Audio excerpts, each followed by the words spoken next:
बिस्मिल्लाहिर्रहमानिर्रहीम। अस्सलामुअलैकुम। कैसे हैं जी आप सब लोग? उम्मीद करती हूँ खैरियत से होंगे। आज मैं हाजिर हूँ जी न्यू वीडियो में, और आज मैं कोई रेसिपी नहीं बनाने जा रही। आज मैं आपके साथ शेयर करने जा रही हूँ जी ग्रीन चटनी जो हम बनाते हैं। इसको हम महीनों कैसे महफूज कर सकते हैं, कैसे हम इसको फ्रीज़ कर सकते हैं, क्योंकि ये एक ऐसी चीज़ है जो काफ़ी चीज़ों में इस्तेमाल की जाती है और ये बहुत ही मज़े की भी होती है। तो बार बार हमें इतना टाइम भी नहीं होता कि हम फौरी तौर पे इसको बनाएं और साथ इसको यूज़ करें। तो इसको हम एक ही दफ़ा बना के ढेर सारी इसको हम महीनों में महफूज कर सकते हैं। ना इसका कलर चेंज होगा, ना टेस्ट चेंज होगा।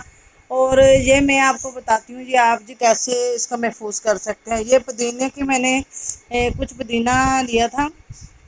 ये तकरीबन मेरे पास जी 5 से 6 गठियाँ हैं ये पुदीने की। इनको मैंने साफ़ कर लिया अच्छे तरीके से। ग्रीन ग्रीन हम लोगों ने इसके पत्ते जो हैं वो निकाले हैं, इसके ब्लैक वाले और जो येलो पत्ते हो गए हैं वो नहीं हम लोगों ने इसके निकाले। इसको पानी में डाल लिया और 3 से 4 पानी इसको वॉश कर लिया, क्योंकि इसके साथ काफ़ी मिट्टी वगैरह होती है और वो तिनके वगैरह भी होते हैं, जो हमने अच्छे तरीके से इनको साफ़ कर लेना है। फिर हमने ब्लेंडर जग ले लेना है और इसमें मैं ये पुदीना ये सारा इसमें शामिल कर दूंगी।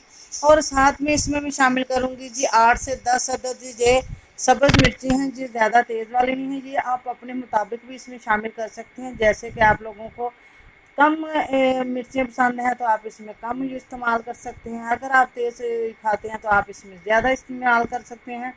और साथ ही जी इसमें मैं शामिल करूंगी जी ½ टी स्पून के करीब इसमें मैं नमक शामिल कर दूंगी। ये देखिए जी।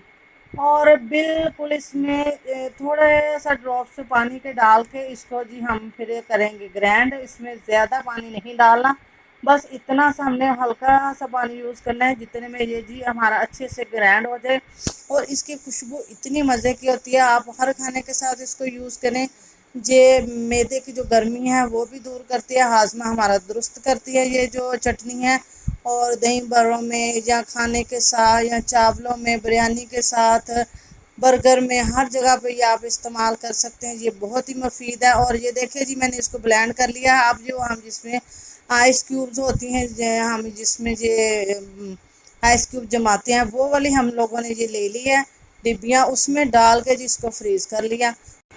जब आपको चाहिए हो आप इसको निकालें और इस्तेमाल करें। अब मैं मिलूंगी जी आपको न्यू वीडियो में न्यू रेसिपी के साथ। जज़ाकल्लाह खैर। आप मेरे चैनल को सब्सक्राइब कीजिएगा, शेयर कीजिएगा, लाइक कीजिएगा।